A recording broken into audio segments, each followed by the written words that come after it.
Hi friends, Baahubali ആ ഫിലിമിലെ ആ ഒരു രംഗമൊക്കെ ഉണ്ടല്ലോ. ബാഹുബലിയിൽ എന്താ പ്രതിമൊക്കെ ഉയർത്തുന്ന ആ സമയത്ത് ഉണ്ടാകുന്ന ആ സൗണ്ടും ആ ബാഹുബലി ബാഹുബലി എന്നൊക്കെ വിളിച്ചുകൊണ്ടുള്ള അതിൻ്റെ അതേ ഒരു എഫക്റ്റിലായിരുന്നു ഇന്നിപ്പോൾ നടന്ന സത്യപ്രതിജ്ഞ വിജയിൻ്റെ. ആദ്യം ഒന്ന് കണ്ടു നോക്ക്. സി ജോസഫ് വിജയനും ഞാൻ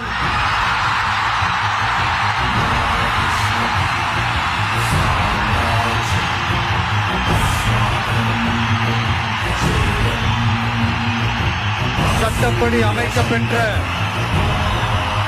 இந்திய அரசியல் அமைப்பின்பால் உண்மையான நம்பிக்கையும் மாறா பற்றும் கொண்டிருப்பேன் என்றும் இந்திய நாட்டில் ஒப்பில்லாத முழு முதல் ஆட்சியையும் ஒருமையையும் நிலை நிறுத்துவேன் என்றும் தமிழ்நாட்டு அரசின் முதலமைச்சராக உண்மையாகவும் உளச்சான்றின்படியும் என் கடமைகளை நிறைவேற்றுவேன் என்றும் அரசியல் அமைப்பிற்கும் சட்டத்திற்கும் இணங்க அச்சமும் ஒருதலை சார்பும் இன்றி விருப்பு வெறுப்பை விலக்கி பலதரப்பட்ட மக்கள் அனைவருக்கும் நேர்மையானதை செய்வேன் என்றும் ஆண்டவன் மீது ஆணையிட்டு உறுதிமொழிகிறேன்.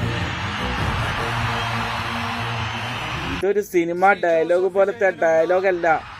ആ സത്യപ്രതിജ്ഞ ചടങ്ങ് കഴിഞ്ഞ ഉടനെ കുറച്ച് പേപ്പേഴ്സിൽ ഒപ്പുവെച്ചിട്ടുണ്ട്. 200 യൂണിറ്റിന് താഴെ മാത്രം വൈദ്യുതി ഉപയോഗിക്കുന്നവർക്ക് തികച്ചും സൗജന്യം. അതുമാത്രമല്ല, സ്ത്രീകൾക്ക് ബസ്സിൽ തികച്ചും സൗജന്യമായിട്ടുള്ള യാത്ര. ഇങ്ങനെയുള്ളൊരു ഭരണകൂടമാണ് നമ്മൾ കേരളത്തിലും ആഗ്രഹിച്ചു കൊണ്ടിരിക്കുന്നത്. എന്തായാലും വേണ്ടില്ല, UDF കൊണ്ട് അങ്ങനെ സാധിക്കട്ടെ എന്ന് നമ്മൾ ആഗ്രഹിക്കുകയാണ്. എന്തായാലും വിജയ് ആ സിനിമയിലെ ഡയലോഗ് പോലെയല്ല, അവിടെ അങ്ങ് കാണിച്ചു കൂട്ടുകയാണ് തുടക്കം തന്നെ.